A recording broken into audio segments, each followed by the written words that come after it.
출리 네캄마 바라미에 대해서 공부하고 있습니다. 바라미는 보디사타, 보살, 장차 붓다가 될 존재가 닦아야 할 덕목, 오시계율, 출리, 지혜, 정진, 인내, 진실, 계리, 자애, 평정, 이 10가지 덕목을 우리가 바람이라고 합니다. 그런데 이 10가지 덕목을 탐욕으로 또는 자만으로 사견을 가지고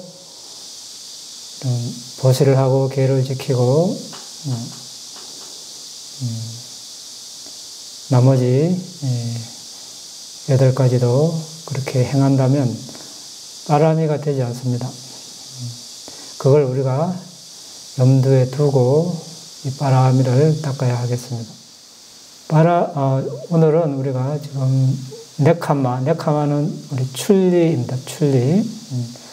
출리 바라미를 공부하고 있는데, 출리는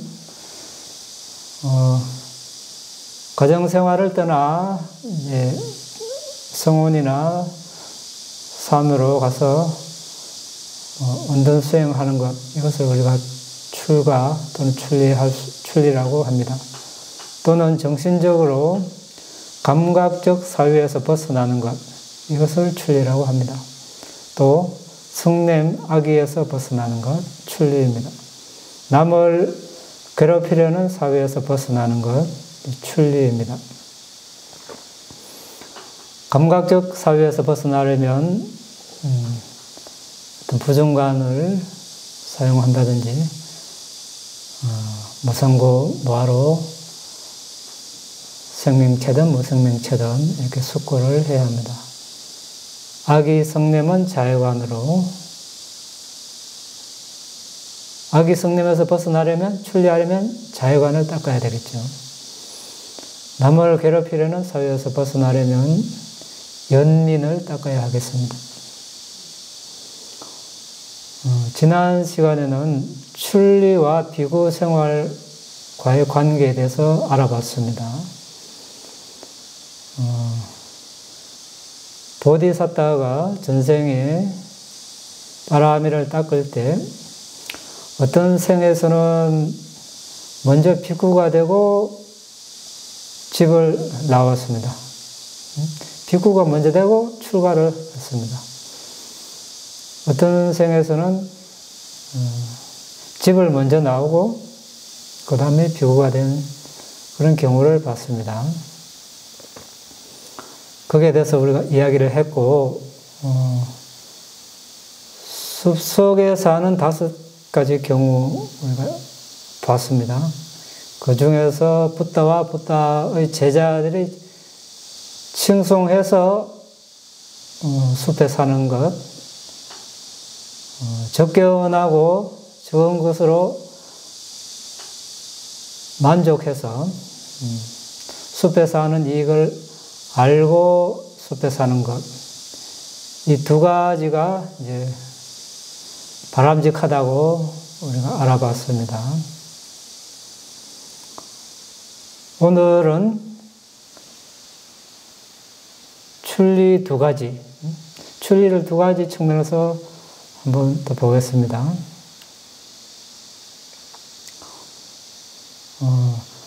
출가를 언제 하는가? 이 측면입니다. 말하자면 젊을 때 결혼하지 않고 하는가? 나이 들어서 결혼하고 나서 출가하는가? 이 문제를 다루고 있습니다.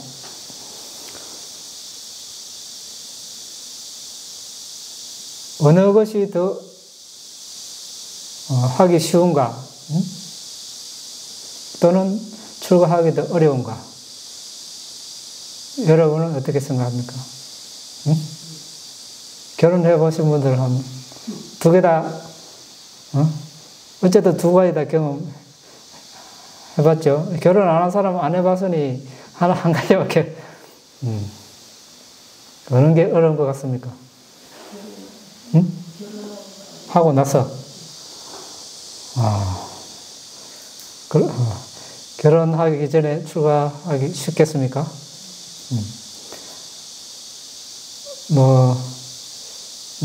어느 것이 쉽다, 어렵다. 그럼 출가하기 전에, 결혼하기 전에 쉽다. 결혼하고 나서가 쉽다. 쉽다기보다 결혼하기 전에 어렵다. 결혼하고 나서 어렵다. 둘 다 어렵다. 자, 몇 번? 3번.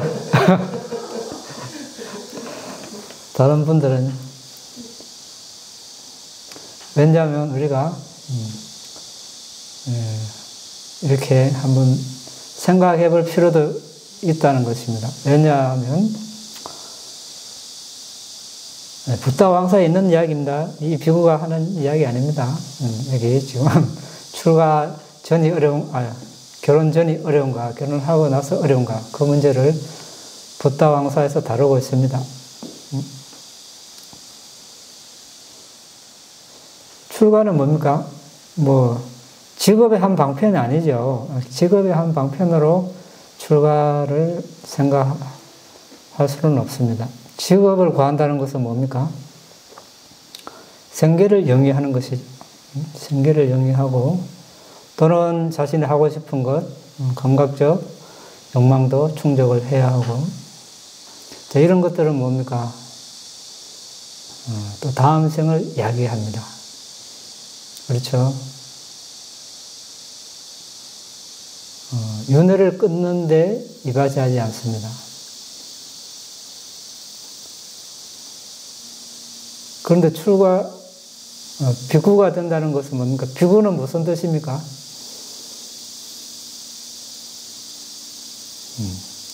얻어먹는 사람을 비구라 합니다. 문자 그대로. 또 다른 측면에서 윤회의 두려움을 보는 자, 비구라 한다. 이렇게 되어 있습니다.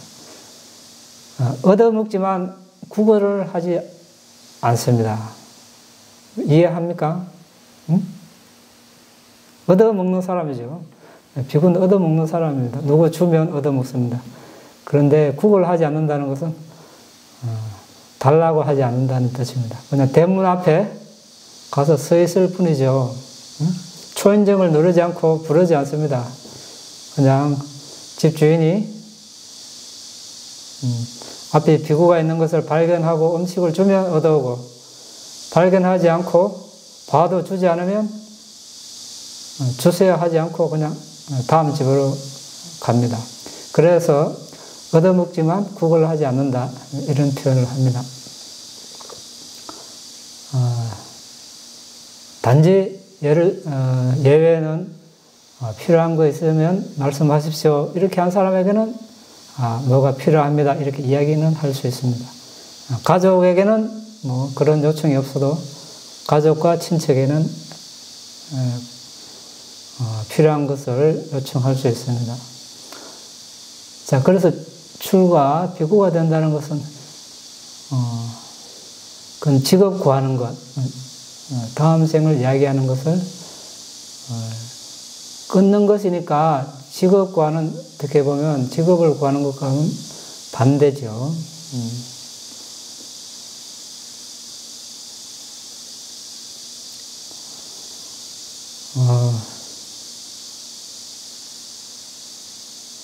보디사타, 우리 붓다, 부처님 전생에 이제 바라미를 닦을 때 여러 삶을 살았습니다. 어떤 생에는 결혼 전에 출가를 했습니다. 어떤 생에서는 결혼하고 나서 출가를 했습니다. 어느 것이 어려운가 이야기하는데, 그런데 보디사타와 일반 사람과 단순 비교는 좀 어려울 것 같습니다. 왜? 기록으로 보면 보디사타들이 결혼 전에 출가했지만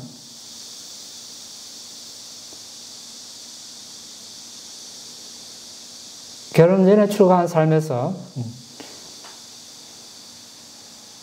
그렇게 감각적 욕망에 대한 애착이 없었다는 것입니다. 그런데 경우에 따라서는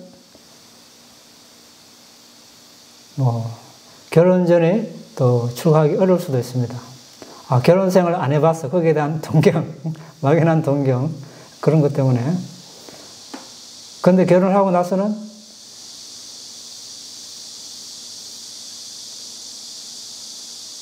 살아보니까 내가 결혼을 결혼했다.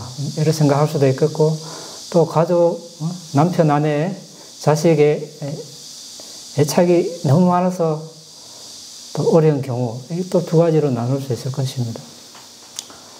그거는 각자가 자신이 가장 잘 알 테니까 한번 숙고해 보시고, 보디사타는 어떻게 했는가? 수메다 바라문, 하티팔라 이런 형제들은 다 결혼 전에 출가했습니다. 그런데 왕자이고 또 바라문이고 부자이고 이런 존재였는데, 달리 말하면 감각적 욕망을 원하는 만큼 즐길 수 있는 그런 위치에 있는 사람이었는데, 젊을 때 다 포기하고 출가를 했다는 것입니다. 우선 보기에 쉽다고 할 수 있지만 쉽습니까 이게? 많이 가졌는데, 왕자인데 보디사타 입장에서 보니까 이거는 그래 어렵지 않게 출가했구나 이렇게 되어 있지만, 일반 사람들이 그렇게 쉽게 할 수 있을까? 이것도 예지를 남겨놓고,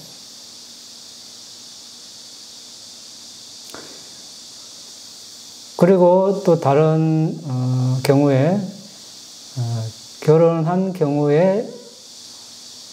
이후에 출가한 경우를 예를 들고 있습니다. 많은 예를 들고 있는데, 그 중에 그 전에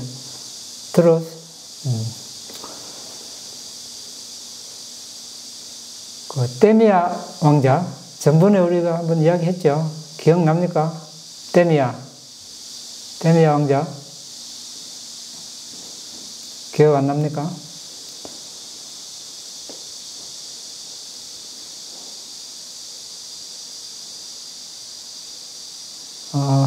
이제 왕자로 태어났습니다.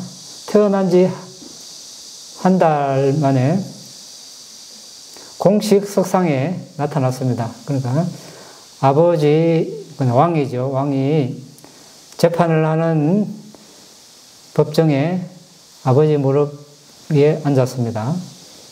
한 달짜리 아이입니다. 아버지가 이제 죄인들에게 판결을 내립니다. 어떤 사람에게는 곤장, 어떤 사람에게는 감옥에 가두는 것, 어떤 사람에게는 창으로 찔러 죽이고, 어떤 사람은 또 역시 또 다른 것으로 찔려 죽게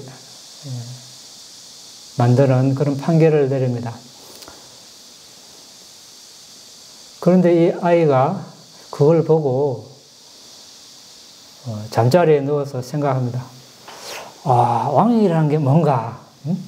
한 달짜리 아이입니다. 도대체 왕이라는 게 뭔가?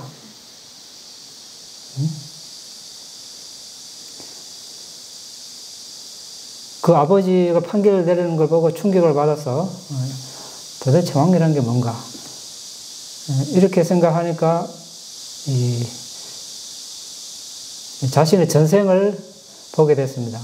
보디사타니까, 보디사타는 좀 남다르죠. 일반 사람과 같이 생각하면 안 됩니다. 전생에 닦은 바람이가 있어서 일반 사람들이 할 수 없는 그런 능력이 있습니다. 전생에 보니까 전생에 천상에 있었는데, 천상에서 지금 왕자로 태어났습니다. 그럼 그 천상에 태어나기 전에는 어디에 났는가? 지옥에 8만 년 있었다는 걸 알게 됐습니다. 그럼 그 지옥에 가기 전에는 어디였는가? 어디였습니까? 바로 그 자리에 자신이 왕이었다는 거예요. 그 나라. 몇 년?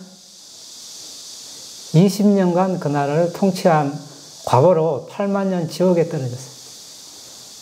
지옥이라는 것은 행복이라는 것은 없는 곳이죠. 지옥에 당한 고통을 생각하니까 한마디로 말하면 눈앞이 캄캄한 눈앞이 왕이 된다는 즐거움 이거는 없고 다른 사람 같으면 내가 왕이 되면 어떻게 하고 좋아라 할 텐데 보디사타는 겁을 냈습니다. 겁을 먹었습니다. 왕이 된다는 게 어떻게 하면 왕이 안 될까? 이 궁리를 하고 앉았습니다. 인도에 가면 왕이나 왕자 위에 이렇게 일산이 있죠. 일산, 큰 이렇게 우산. 우산을 보호하는 수호신이 전생의 그 보디사타 어머니였습니다. 데미아 왕자 어머니가 데미아인데 데미 애칭 데미 이렇게 내 시킨 대로 해라 이렇게. 오늘부터 기머거리 또 뭐 벙어리 그리고 불구인처럼 행동해라. 얼마나 이 왕이 되는 게 두려운지 바로 그날 시행을 했습니다. 왕자가 여럿이 있었는데 다른 왕자들은 맛있는 것을 먹고 젖도 먹고 뭐 사탕도 먹고 좋은 대로 다 먹는데 데미 왕자는 안 먹었습니다. 안 먹고 몸도 안 움직이고 온갖 시험을 다 했겠죠. 16년간 왕과 왕비, 신하, 신녀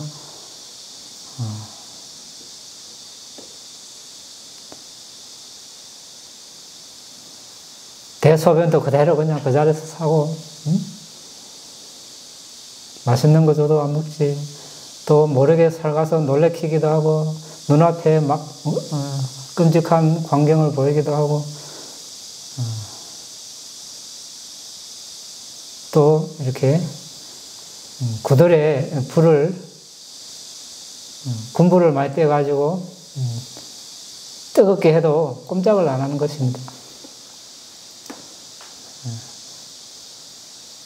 그리고 또 코끼리가 또 이렇게 공격하게 만들고 뱀을 몸에 칭칭 감아도 안 되고 또 아름다운 소녀를 또 붙여가지고 유혹해도 안 되고 16년간을 이렇게 해도 안 되니까 이제 왕이 정말 이 왕자가 벙어리 기머거리 불구인가 보다 하고 이제 그냥 저 산에 데리고 가 죽이라고 이렇게 했죠. 그때서야 이제 죽이러 온 사람에게 말을 하고 그 사람이 왕에게 알리고 이렇게 해서 이제 모두가 알게 돼서 찾아오고 법문을 해서 온 사람들을 다 출가시키고 온 나라 사람들을 다 출가하게 되었습니다. 이 경우는 뭡니까? 데미 왕자는 감각적 욕망을 없애는 것이 어려워서가 아니라 불구인 척, 기머거리, 벙어리인 척 하는 게 그게 어려운 것이에요.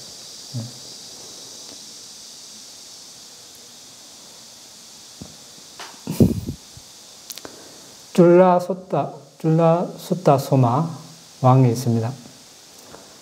네. 왕이 되고 결혼해서 출가한 경우입니다. 또 이 경우가 아주 출가하기 어려운 경우라고 하는데 오래전에 바나라시를 다스리는 왕의 그 왕자가 태어났습니다. 줄라숫다 소마입니다.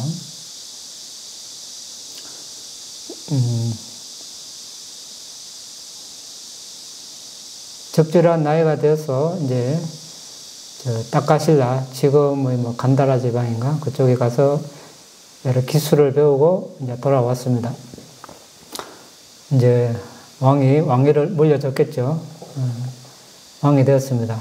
결혼도 하고, 왕비가 700명, 시녀가 16,000명, 이렇게 됐다고 합니다. 그런데 나라를 다스리는데 만족스럽지 못했습니다. 줄라소타스마 왕은. 그래서 어느 날 이발사에게 흰머리카락이 하나라도 생기면 나에게 알려주시오, 이렇게 이야기했습니다. 이발사가 얼마 뒤에 흰머리카락을 발견하고 흰머리카락이 하나 생겼습니다, 이렇게 보고를 했습니다. 그거 뽑아가지고 내 손바닥에 올려주시오, 이렇게. 그러니까 이발사가 뽑아서 올렸습니다. 뭐라고 했겠습니까? 이 왕이, 줄라소타스마 왕이 흰머리카락 하나 생긴 걸 보고 내 몸은 늙음의 먹이구나, 이렇게. 내 몸은 늙음의 먹이다. 무슨 뜻입니까? 내 몸은 늙음의 먹이다. 몸이 있으니까 늙는다는 것이죠. 물질은 뭡니까?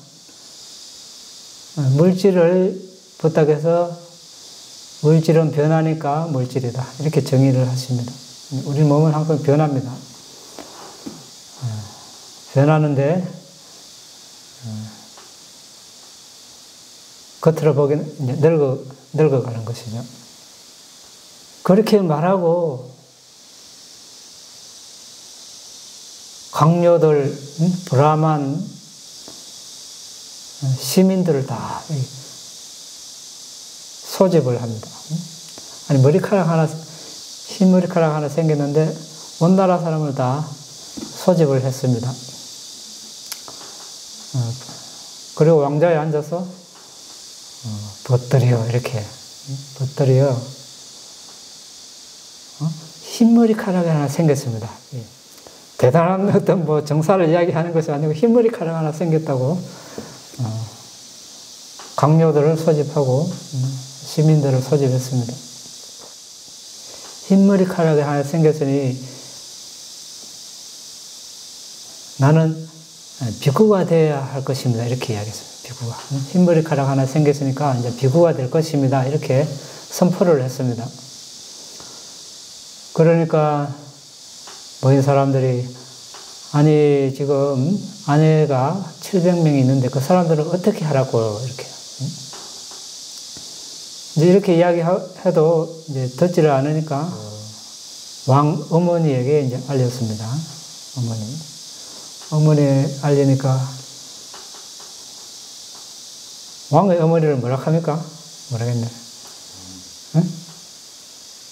하여튼 뭐 하여튼 왕의 어머니 알렸는데 어머니가 너 같은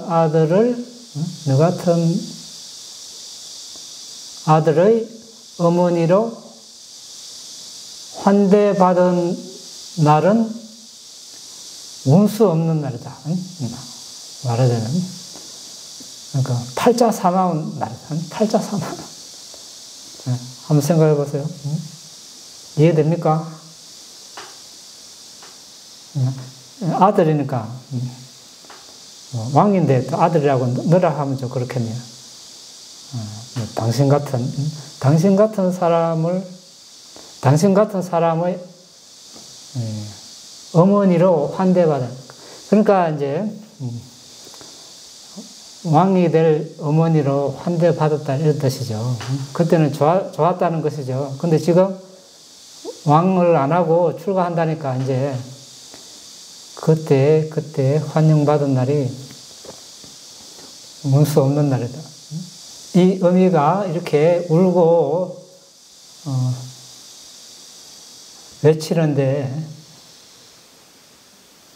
그대가 비구가 될 결심은 단호하구나, 이렇게 이야기했습니다. 그리고 또 당신을 낳은 날, 출산한 날, 그날은 저주받은 날이다. 이렇게. 저주받은 날이다. 그때는 저주받은 날이 아닌데 이제 출가한다니까 저주받은 날이라는 것이죠. 이 울며 불며 하는 이 어머니를 두고 출가할 결심은 아주 단호하구나. 이제 이렇게 이야기를 했습니다. 어머니가 이렇게 이야기하니까 보디사타 줄라수타 소마 왕은 뭐라고 했겠습니까? 할 말이 없죠. 말을 못했습니다. 무슨 말을 하겠습니까? 그 다음 이제 아버지가 알고 왔습니다. 왕궁을 버리고 가정을 버리고 이 늙은 부모를 버리고 가겠다는데 도대체 그 법은 무슨 법인가 이렇게 이야기했습니다. 왕국도 버리고 가정도 버리고 나이 든 부모를 버리려고 하는 그 법은 도대체 무슨 법인가. 또 이어서 그래 이 늙은 부모는 부모에 대한 애정은 없다고 치더라도 지금 어린 자식들이 많지 않는가. 아내가 700명이니까 자식도 많겠죠. 자식들은 다 어리고 연약한데 이 아들을 놔두고 간단 말인가.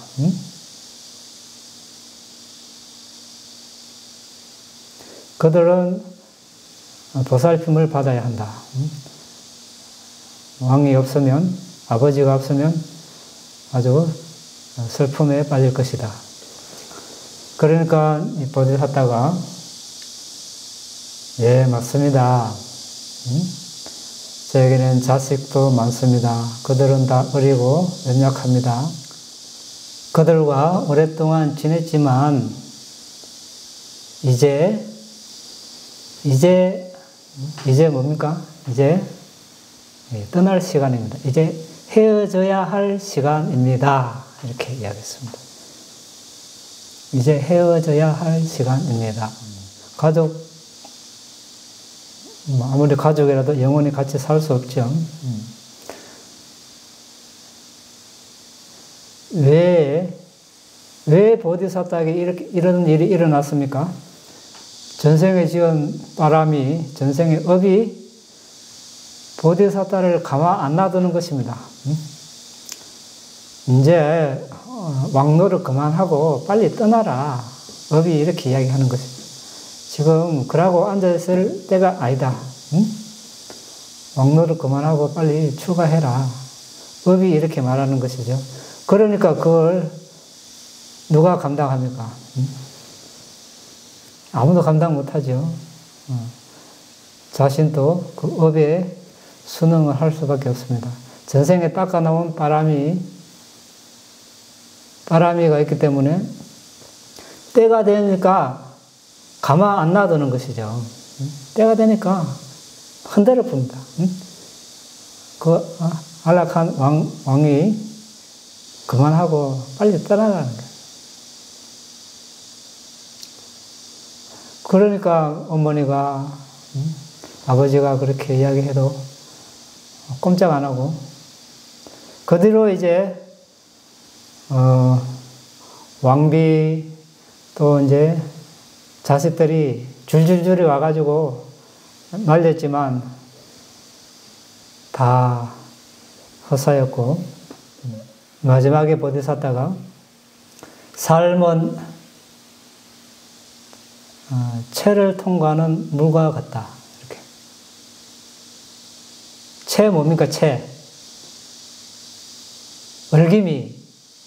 네? 채. 있죠? 압니까?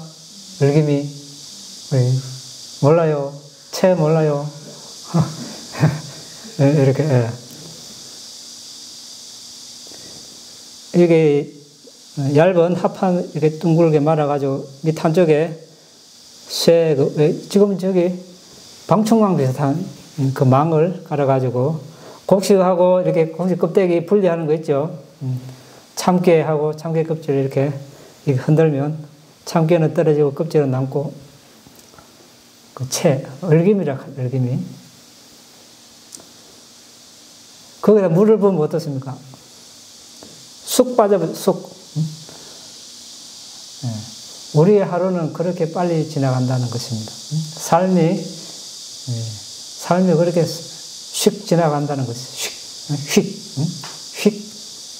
휙 하는 순간에 하루가 지나가고, 한 달이 지나가고, 평생이 지나갑니다. 삶은 한정되어 있다. 거기에 부주의할 여가가 없다. 이렇게. 부주의. 부주의는 뭡니까? 주의 깊지 못함. 우리가 선행을 하지 않을 때는 다 부주의한 것이죠. 보시를 하고, 봉사를 하고, 계를 지키고, 사마타이파사나 명상을 할 때는 주의 깊습니다. 그러니까 이런 걸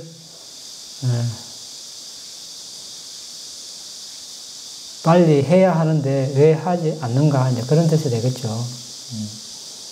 삶이 이렇게 휙 지나가는데 빨리 계를 지키고 사마타이파사나를 하지 않는가. 또 삶은 채를 통과하는 물과 같다. 우리의 하루는 휙 지나간다. 삶은 한정되어 있다.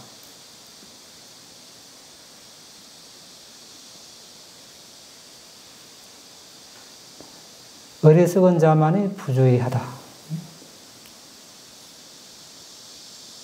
부주의함은 어리석은 자에게만 발견된다. 어리석은 자는 부주의하다는 것이죠. 부주의한 자는 어리석다는 것이죠. 부탁해서 말씀하셨죠. 계를 지키지 않고 삼매를 닦지 않고 100년을 사는 사람보다 하루라도 이렇게 계를 닦고 사마타 선정을 닦는 사람이 더 낫다. 그 사람의 하루가 더 낫다. 이렇게 이야기를 했습니다. 그 뒤에 이제 왕과 왕비, 강요 모든 사람들이 이 보디사타의 법문을 듣고 다 따라서 출가했다는 그런 이야기가 있습니다. 이 경우에 출가가 어렵다고 이제 되어 있습니다. 많은 사람들이 와서 말리니까 왕과 왕비, 아버지, 어머니, 대신 아들, 딸 모두가 와서 출가하지 말라고 울고불고 이렇게 하니까 이제 이 줄라소타소마 왕의 출가가 아주 수승한 출가다 이렇게 이야기를 하는 기록이 있습니다. 그런데 어느 출가가 어렵다. 단정적으로 이야기하기는 쉽지 않습니다. 각자의 업이 다르기 때문에 어떤 사람은 출가할 여건이 좋을 수도 있습니다. 좋다는 것은 뭡니까? 부모님이 흔쾌히 동의하고 또 부모님을 모실 다른 형제 자매가 있고 그러면 쉬울 텐데 자식이 혼자고 부모님 모실 사람도 없고 그러면 좀 어려울 수도 있겠죠. 그런데 출가는 해야 되느냐 말아야 되느냐 뭡니까?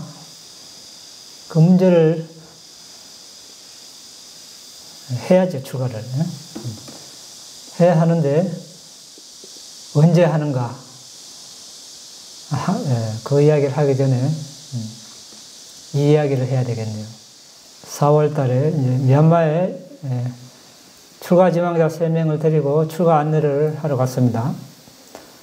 그 미얀마 한 반대께서 따라가자고 해서 따라갔습니다.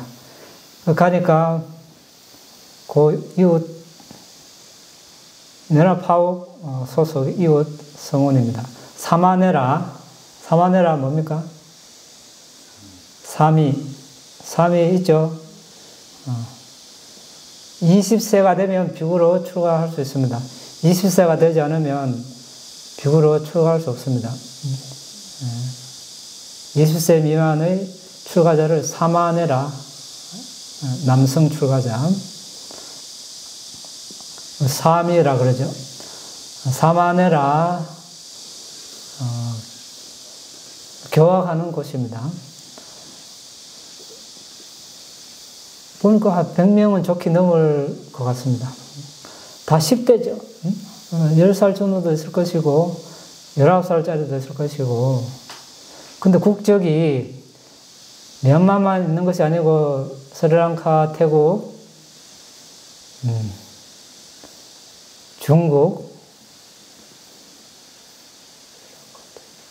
캄보디아, 라오스, 이런, 다국적 사마네라,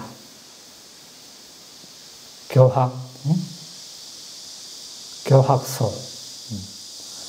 이제 초등학생, 주로 다 초등학생, 중학생, 또 뭐 고등학생 나이도 있고, 한국 같으면 초등학교 마치고 뭐 학원 2-3개 다닌다고 바쁠 텐데, 그런 학생들이 아주 최고의 수승한 공부를 하고 있으니까 아주 한국 생각이 났습니다. 한국에는 언제 이런 학교가 생기나. 그런데 그렇게 이제 거기서 공부를 해서 이제 20세가 되면 비구계를 받겠죠. 이제 비구 생활 5년, 10년 이렇게 하다가 환속을 많이 한다는 것입니다. 파국 사회들께서 이제 간접적으로 들은 이야기입니다. 파국 사회들 모시고 있는 다른 반대께서 하신 말씀이 실컷 교육시켜 놨더만 환속애가 결혼해봤다고. 파국 사회들께서 좀 실망이 크다고. 그래서 그 대안이 교학만 시키면 안 되겠다는 것입니다. 교학만 시키니까 공부만 하고 달달달 외우기만 하고 수행을 안 하니까 이 여러 가지 유혹을 감당을 못 하는 것입니다. 그래서 최근에 그 옆에다가 명상실도 지어라 이렇게 되어 있습니다. 명상하고 수행을 같이 시키려고. 교학만 이렇게 하면 이제 책만 보고 싶죠. 이제 공부하고 이제 공부하니까 내가 정말 이거 다 아는 듯이 이렇게 생각할 수도 있는데 실제 어떤 경계에 부딪히면 여러 가지 어려움에 직면할 수 있겠죠. 그래서 그런 부작용이면 부작용이라 할 수 있겠지만 그런 일을 완전히 없앨 수는 없겠지만 줄이기 위해서 명상하는 것도 같이 지어서 명상과 교학을 같이 하겠다. 아주 어떤 좋은 생각이라고 여겨집니다. 자, 이와 같이 그렇다고 해서 다 환속을 하는가 그런 건 아니죠. 10대 출가해서 교학을 하고 수행을 해서 평생 출가자로 살아가는 비구도 많습니다. 각자 업이 그렇게 다르다는 것이죠. 그래서 일률적으로 이 길이 맞다, 저 길이 맞다 이렇게 단정 지을 수는 없을 것 같습니다. 얼마 전에 또 태국에 갔다 왔는데 태국에도 참 어린 사마네라들이 참 참석해서 그 법을 공부하고 있는 것을 봤을 때 약 300명 정도 이렇게 이제 참석을 했는데 보이는 사람 다 비구. 제가 볼 자도 많이 왔습니다만은, 한국과 좀 대조적인 분위기입니다. 거기는 비구를 흔하게 볼 수 있는데, 한국에도 그런 날이 오기를. 자, 어쨌든, 출가를 우리가 이제 고민을 해야 합니다. 안 그렇습니까, 여러분? 이 생에 고민하든, 다음 생에 고민하든, 고민을 이제 젊을 때 출가하는가, 나이 들어서 출가하는가. 이 문제인데,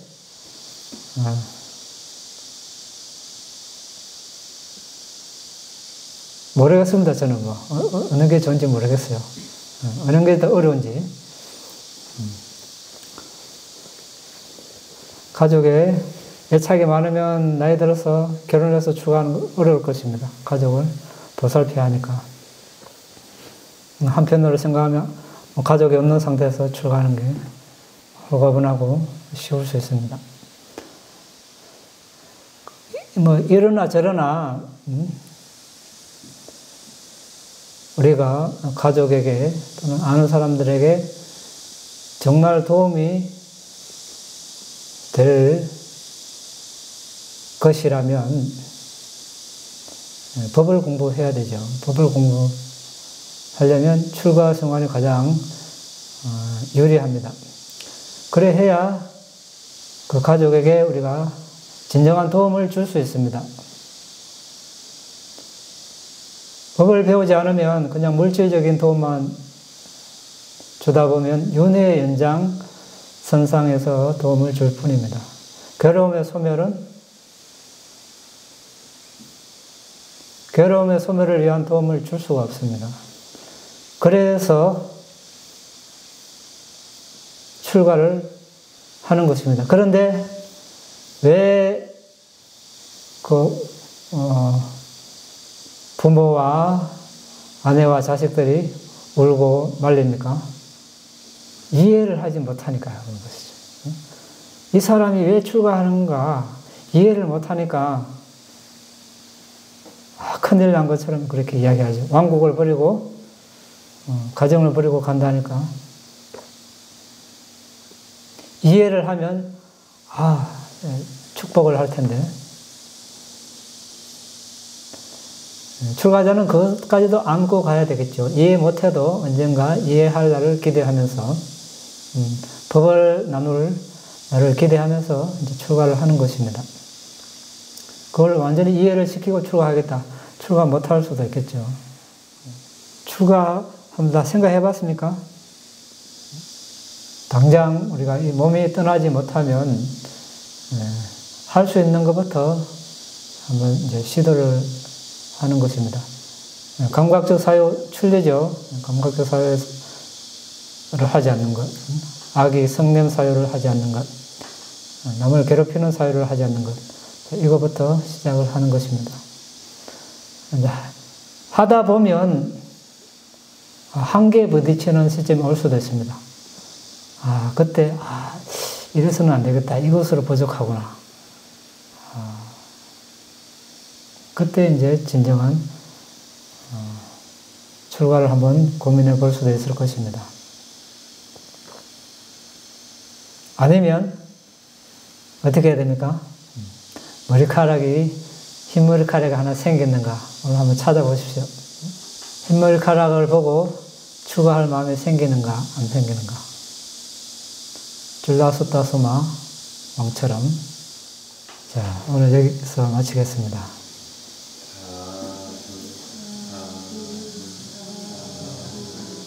궁금한 거 있으면 논의하겠습니다.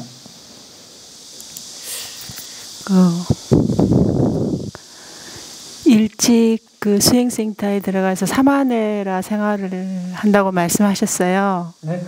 사마네라 생활인가요? 이렇게 사마네라고 아까 그러면 5살 때부터 사마네라 생활을 해도 20살이 되어야만이 그러니까 비구계를 받을 수가 있나요? 아까 말씀 중에 제가 잘못 들었는지 모르겠는데 비구가 되려면 20살이 돼야 된다고 아까 말씀하셨는데 계율에 네.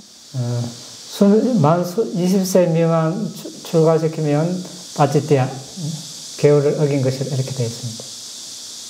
만 20세 그러니까 날짜 계산은 어머니 뱃속에 첫 임신되는 시점부터 날짜 계산을 나이 계산을 하는 것입니다. 태어나면 어떻습니까? 벌써 주로 10달 만에 태어나죠. 그걸 2달만 더 더하면 벌써 1살이에요. 그렇게 계산해서 20세 지나야 비구계를 받을 수 있습니다. 사마네라는 까마귀를 쫓을 수 있는 능력이 되면 사마네가 될 수 있습니다. 까마귀를 쫓아 내가 지금 음식을 가지고 있는 까마귀가 뺏어 먹으려고 한다.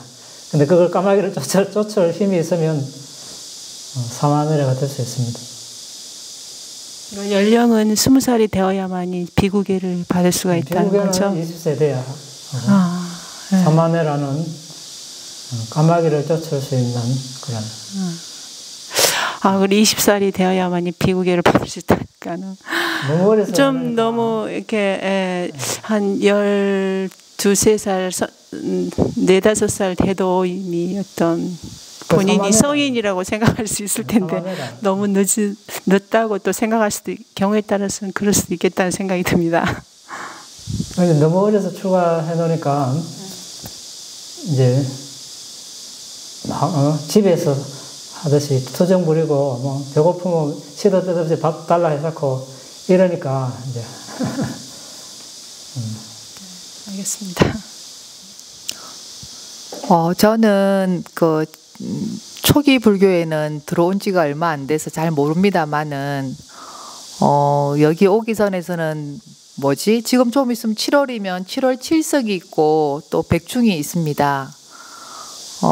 자신의 마음을 밝히는 7석, 부모님의 은혜, 조상님의 은혜를 갚는 백중 이런 말을 하는데 초기 불교에서는 사람이 돌아가시고 나면 어떻게 하는지 잘 궁금하기도 하고 그래서 좀 여쭤보고 싶습니다. 질문이 정리가 잘 되지 않습니다. 네.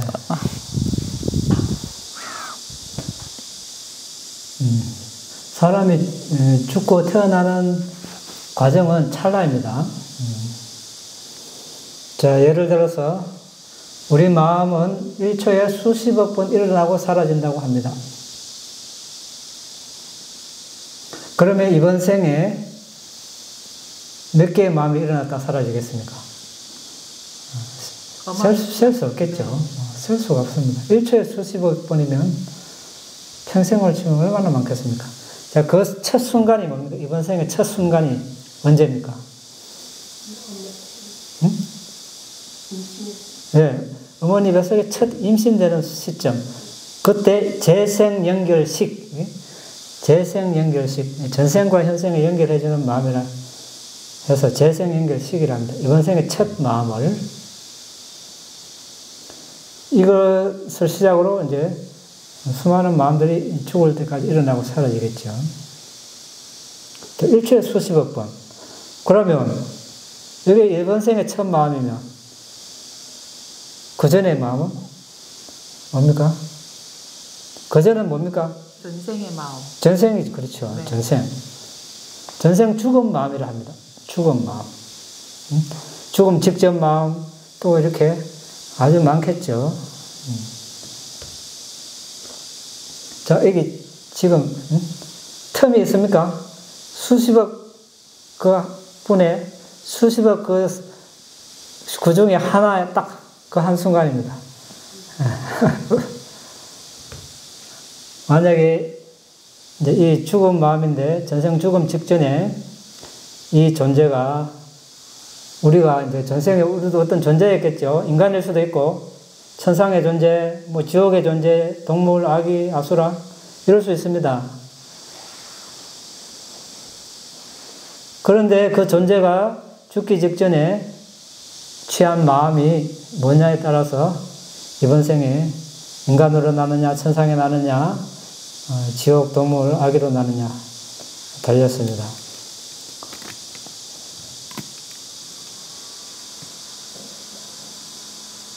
그런데 이 마음과 마음 사이 틈이 없습니다. 틈이. 다른 뭐가 일어날 틈이 없어요. 어떻습니까? 죽자마자 바로 태어나는. 그래서 부다의 가르침에는 제사가 없어요. 제사가. 49제가. 죽고 어디 머물러 있을 시간이 없는. 경전을 잘 보십시오. 부다 당시에도 많은 사람들이 죽었겠죠. 비구도 죽고 제가불자도 죽고 어떤 비구가 죽었습니다. 부다. 비구들이 부다를 찾아뵙고 부다 누구 비구가 죽었습니다. 어디에 태어났습니까? 부다께서 바로 말씀을 하십니다. 네? 바로 말씀. 이 비구는 천상에 났다는.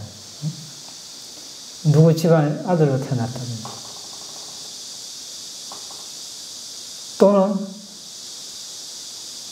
누구 제가불자가 와서 또 죽었습니다. 또 사람들이 와서 부다 이 사람은 어디에 태어났습니까? 이 사람은 아란이 돼서 예를 들어서 아란이 돼서 태어나지 않았다. 이 사람은 지옥에 났다. 바로 말씀하시는 것입니다. 자, 거기에서 우리가 알 수 있는 것은 중음이라는 거죠. 중음이라는 상태가 없다는 것입니다. 바로 태어나는 거죠. 바로 태어나서 사람으로 태어날 것 같으면 바로 아주 인연 있는 그 부모, 그 어머니 뱃속에 이미 들어가 버린, 바로 임신이 되어버린 것입니다.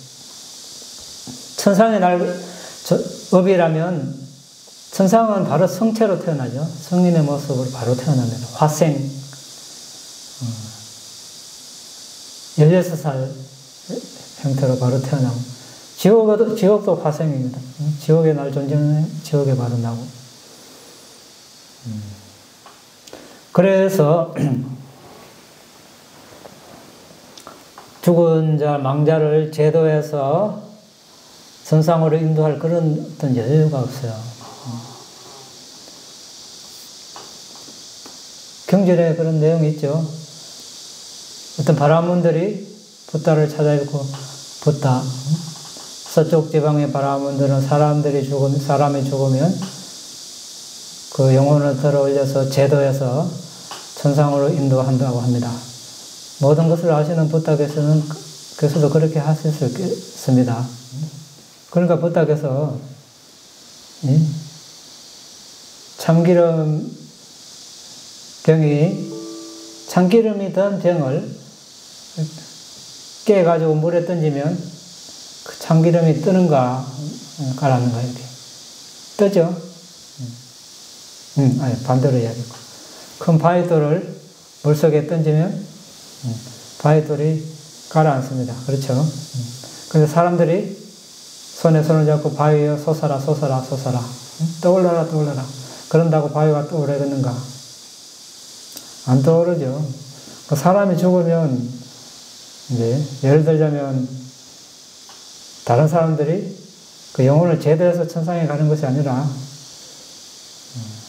자신이 지은 업대로 간다는 것입니다. 만약에 그 사람이 살생하고 훔치고도 간음하고 잘못된 성행위하고 거짓말하고 술 마약을 먹었다면 그 사람 보고 아무리 천상의 나라 해도 천상에 날 수 없다는 것이죠. 이 바위가 가라앉듯이 사학도에 떨어진다는 것입니다. 마찬가지로 그 반대도 마찬가지겠죠. 그래서 백중, 칠석 이런 전통은 테라다 거의 없습니다. 없고, 마하모칼라나부자 농년존자 어머니가 뭐 지옥에 있다 이런 내용도 테라다 경전에는 없고, 그래서 그런 의식을 하지 않습니다.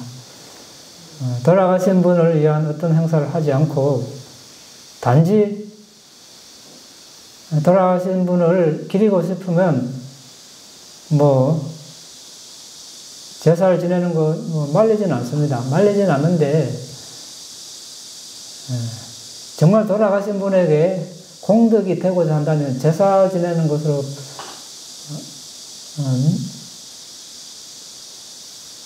부족하고 그 마련한 음식이나 물질을 다른 사람과 나누어야 됩니다. 나누고 나의 이 공덕을 모든 존재들과 돌아가신 누구 돌아가신 우리 할아버지 할머니 아버지 어머님과 함께 나눕니다. 모든 존재와 돌아가신 우리 할아버지 할머니 아버지 어머니가 나와 똑같이 이 공덕을 나누어 가질 수 있기를 기원합니다. 이렇게 했을 때 그분들이 돌아가신 분이 또 제약이 있습니다.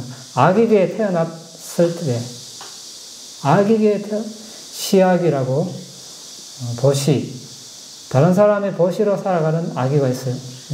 그 아기계에 태어났을 때 그 음식, 옷 이런 것을 받을 수 있습니다. 그러면 여기서는 이런 물질을 보시하지만 그 아기들은 천상의 음식, 천상의 옷을 보시받습니다. 그래서 그들의 여건이 좋아집니다. 자, 이렇게 해서 돌아가신 분을 도와줄 수 있는 방법입니다. 아기계에 태어나지 않았다면 방법이 없습니다. 인간으로 태어났으면 벌써 어때요? 인간으로 태어나 버렸어요. 어느 다른 가정에 아니면 자신의 가정에 다시 태어날 수도 있겠죠. 그 집안에 누가 임신할 환경이 있다면 잘못하면 자기가 자기 제사를 지낼 수도 있습니다. 안 그렇게 했어요? 손자가 태어나는데 할아버지 제사를 지낸다고 자기가 다시 네. 안 그렇겠습니까? 그래서 돌아가신다 하면 도와줄 수 있는 범위가 한정되어 있습니다. 아기계에 태어났을 때 자신이 공덕을 짓고 그때마다 이렇게 공덕을 나누는 것입니다. 그러면 설사 우리가 아는 가족, 친척 중에 아기계에 안 태어나더라도 시작을 알 수 없는 시작이 알려지지 않은 윤회 동안 우리의 가족, 친척이 아니었던 사람이 없을 것입니다. 누군가는 그 아기에 태어나 있습니다. 그럼 그분들이 받는 것입니다. 그 헛되지 않다는 것이죠. 제사를 지내고 음식을 가족끼리만 나눠 먹었다. 아무 의미가 없습니다. 남에게 나눠야 되는 것이죠. 그래야 그것이 보시가 되죠. 그래서 돌아가시고 나서는 도움을 줄 수 있는 것이 한정적이기 때문에 돌아가시기 전에 잘 도와드리는 것이 좋습니다. 돌아가시기 전에 법을 많이 나누는 것이 좋다는 것이죠. 보시에 대해서 이야기하고 보시를 하도록 권장하고 계율을 지키도록 권장하고 수행하도록 권장하고 그렇게 해야 죽기 직전에 어떻습니까? 죽기 직전에 마음이 취한 대상이 다음 생을 결정한다고 했습니다. 그런데 죽기 직전에는 몸과 마음이 아주 허약해지기 때문에 좀 불안정합니다. 마음을 이렇게 안정화하기 어렵습니다. 그 순간에 좋은 것을 생각하기란 어려운 것이죠. 평생 수행을 습관적으로 하고 선행을 습관적으로 한 사람은 마음을 길들이기가 쉽겠죠. 좋은 대상을 취하기가 쉽습니다. 그렇지 않은 사람은 이제 안절부절 두렵기도 하고 후회스러운 일들이 떠오르기도 하고 그러면 아주 위험한 순간이 됩니다. 그 순간에 탁 죽으면 사학도에 떨어집니다. 아주 위험한 순간, 그때 이제 혼자 힘으로 죽음을 맞이하기 어렵다고 판단되면 가족이 도와줘야 되겠죠. 부다의 말씀을 들려주는 것이 좋습니다. 경전을 가족이 어떤 한 가족이 이제 임종에 다다랐다고 판단되면 가족끼리 한 사람이 계속 지킬 수는 없으니까 돌아가면서 지키되 경전을 계속 읽어줍니다. 그러면 그 경전을 들으면서 죽음을 맞이하면 좋은 대상이죠. 그럼 이제 선체에 날 수 있다는 것입니다. 이것이 가장 이렇게 크게 도울 수 있는 방법입니다. 돌아가시고 나서 뭐 많이 이렇게 제물을 올리고 뭐 제사를 지내야지. 그래 하지 말고 그래 돌아가시기 전에 좋은 생각을 하고 돌아가실 수 있도록 바른 견해를 가지고 돌아가실 수 있도록 하는 것이 가장 좋습니다. 수행을 할 수 있으면 가장 좋겠죠. 수행을 하면서 스스로 죽음을 맞이하면 가장 좋습니다. 그렇지 못한 경우 중환자실에 의식불명이고 근데 목소리는 들을 수 있다. 그러면 경전을 계속 들려주는 것입니다. 경전이라 하면 니까야 같은 그런 법을 이야기를 계속 들려준다는 말씀이신가요? 경전을 그대로 읽어도 되고 우리 예경 독성문에 있는 경전, 그걸 자해경, 법외경, 계산경 이런 경전 네. 아주 좋죠. 네.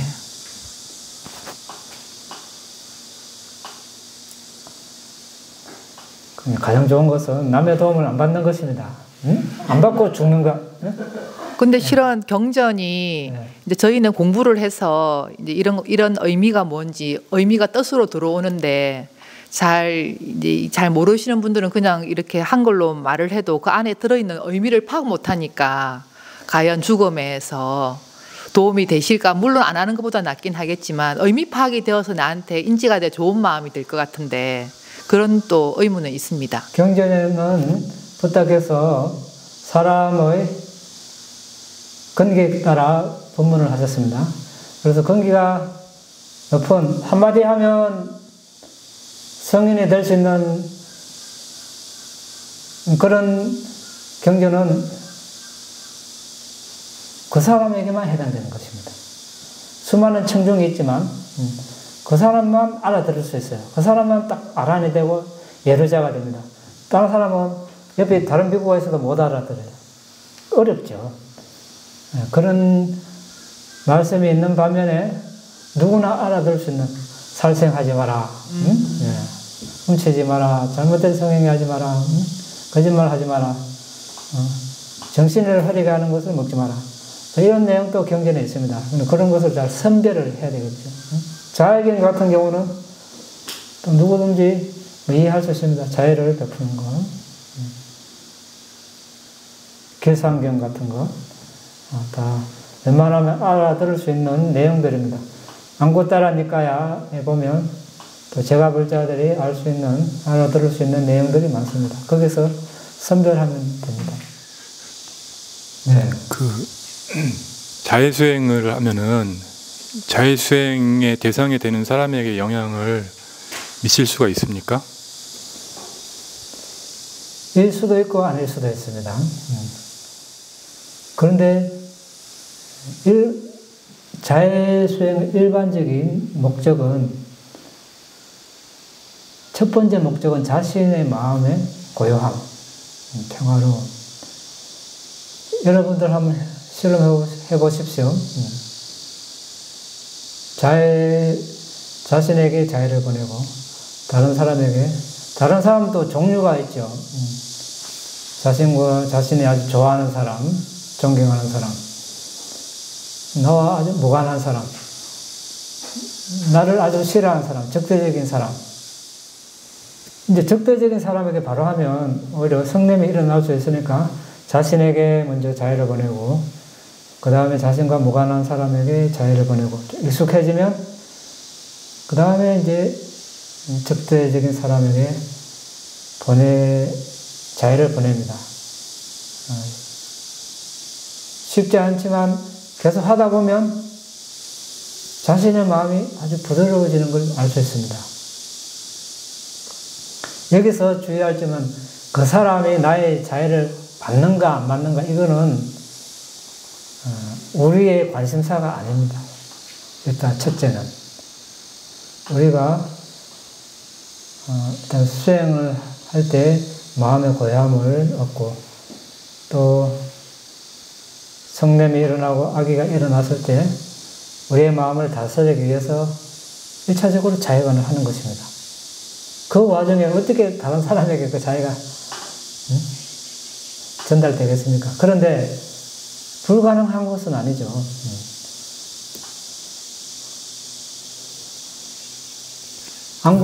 앙굴릴 라마, 있죠? 손가락 999개 자른 붓다를 향해서 막 이렇게 칼 들고 붓다를 죽이려고 오지만 붓다의 자해로 칼을 내려놓고 기부가 돼서 아란이 됐죠. 앙굴릴 라마. 또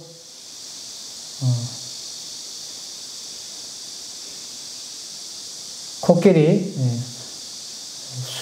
술 16마리를 먹은 코끼리가 술이 취해서 붓다를 공격해 올 때, 평소에는 붓다에서 모든 존재를 향하여 자애를 베푸시지만 그때만큼은 코끼리를 향해서 자애를 베풀었습니다. 그 술 취한 코끼리가 이제 붓다의 자애로 무릎을 꿇었죠.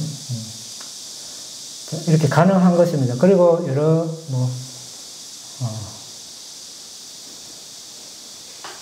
산기자 사마느라 도덕이 칼을 이렇게 내리쳤을 때 자해관을 하니까 칼이 두동강 나고 시리마 뜨거운 물을 이렇게 부었을 때 자해관을 하니까 그 뜨거운 기름물이 마치 그냥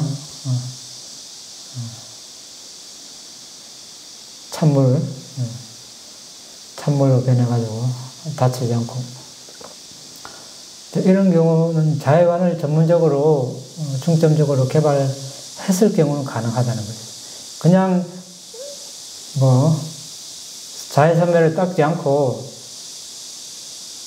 대충 해서 되는 것이 아니라 자해관을 특화해서 자해산매에 들었을 경우는 그렇게 가능하다는 것이죠.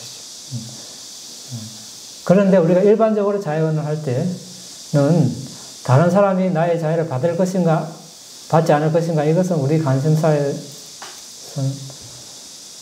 관심사가 되지 않는다는 것입니다. 1차적으로 자신의 마음을 고요하고 평화롭게 하기 위한 목적이고, 거기서 더 그 자해가 강해지면 가능성은 있죠. 그 파국사유도 법문을 봤는데, 그 법문에는 자해 대상이 되는 사람이 죽은 경우에는 그 선정에 이를 수 없다는 구절을 읽은 기억이 있거든요. 네. 근데 아까 질문하신 거랑 좀 연관 지으면은, 만약에 죽은 사람이 악의계에서 태어났으면은 그 사람을 대상으로 해도 선정에 이를 수 있을까요? 아니, 이 사망한 사람을 대상으로 자해관을 하지 않습니다. 선정에 들 수 없다고 되어 있습니다. 단지 우리가 공덕행을 하고 공덕을 나누는 것, 공덕을 나누는 것이죠. 보시 차원에서. 그것은 가능한 것이고, 자해관은 이미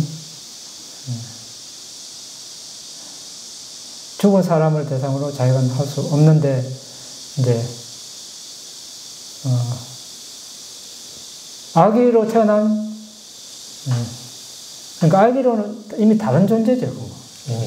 이미 다른 존재고, 죽기 직전에는 사람이었다면 그 사람은 죽었고, 죽어서 다른 존재, 우리가 이제 모든 존재가 안녕하고 행복하기를, 이런 차원에서는 또 가능할 수 있겠죠. 모든 존재가 안녕하고 행복하기를. 그 흔히 그 왜 좀 이렇게 수행을 많이 하신 분들은 여기 이 공간 안에 우리 인간만 있는 것이 아니고 귀신도 있고 다른 존재들도 많이 있다, 이런 말씀을 하십니다. 그러면 우리가 흔히 어릴 때부터 왜 전래동화에서 들었던 귀신은 없는 것인가요? 영적인 존재들 많죠. 아귀, 아수라, 정령, 우리가 경전에 자주 나타나죠. 목신이 있고 정령이 있고. 미얀마에 이런 속담이 있습니다. 사람이, 길거리에 어떤 사람이 가고 있어요. 아귀들이 뭐라 하는 줄 압니까? 사람 보고 저기 눈먼 사람 온다. 눈먼 사람. 이제 사람은 대체로 아기들을 볼 수 없으니까 자기 아기들은 길거리 꽉 차 있는데 사람이 그것도 모르고 그 속을 통과한다는 거죠. 그 눈먼 사람이. 그러면 우리가 어릴 때 옛날 이야기에서 어떤 귀신 이야기 이런 거는 지금 우리가 생각하면 아기로 바꾸면 되는 건가요? 아기일 수도 있고 여러 정령일 수도 있고 수준 낮은 저열한 그런 경우가 있어요. 정령은 뭘 정령이라 하는 거 정령은 이제 숲속에 여정 그런 게 있죠. 네. 그런데 이제 막 이렇게 좀 험악한 존재들이 보이고 대체로 그 시점에 자신의 업이 좀 이렇게 저열해질 때 그런 존재들이 잘 보인다고 이렇게 표현을 합니다. 자, 됐습니까? 더 없으면 마치겠습니다.